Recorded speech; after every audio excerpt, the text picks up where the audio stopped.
Hello everybody, welcome back.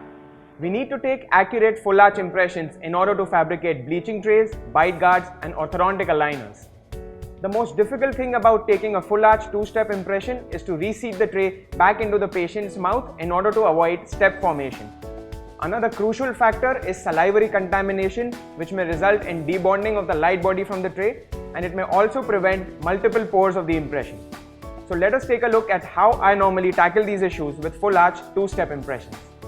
To show you the demo today, I have Illusion Dental Labs Smart VPS A silicone impression material.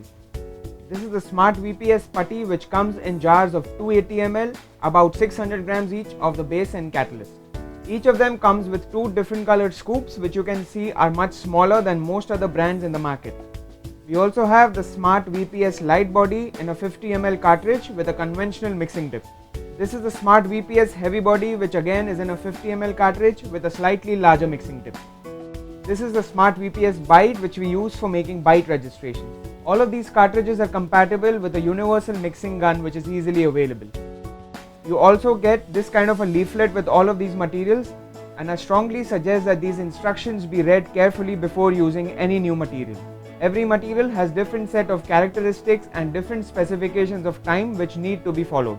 I also have some cellophane sheets or plastic sheets which I have cut in squares to be used as a spacer for the two-step impression. This will help me create uniform space for the wash and also prevent salivary contamination. All these materials should be stored in a cool and dry place, as they tend to get spoiled in hot and humid conditions.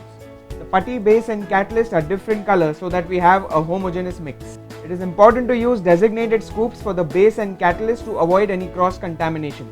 It is important to close the lid of the jar immediately to prevent drying of the putty.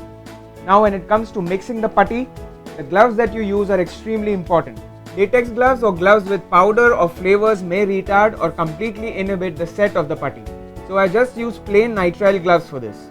The putty should be mixed with kneading motion till we get a smooth and homogeneous mix without any white streaks. We can then roll it like a hot dog and place it on the impression tray. The plastic spacer then goes on top, and the tray then goes into the patient's mouth. Once the material is semi-set, we can get it out, and with gentle finger pressure we can remove any undercuts and just smoothen it out. So what we have now is an instant chair-side custom tray for the patient. We then leave it aside for the putty to set completely, and we repeat the entire process for the maxillary impression with a new set of gloves.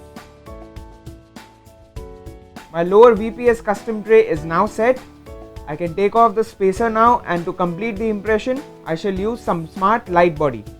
With all materials in the cartridge form, it's very important to bleed out the cartridge before attaching the mixing tip to ensure uniform and even mixing. Now we dispense the light body around the teeth and into the tray, ensuring that we are not lifting the tip up to prevent incorporation of void. We then seat the tray back into the patient's mouth, and you can notice that the tray sits in easily without interference, as all the undercuts were removed initially. This will help in preventing step formation in the impression. The tray should be stabilized with gentle finger pressure in the premolar region. And our impression is ready. Like, share and subscribe for more videos. This is Dr. Mahesh Jagwani signing off. See you next week.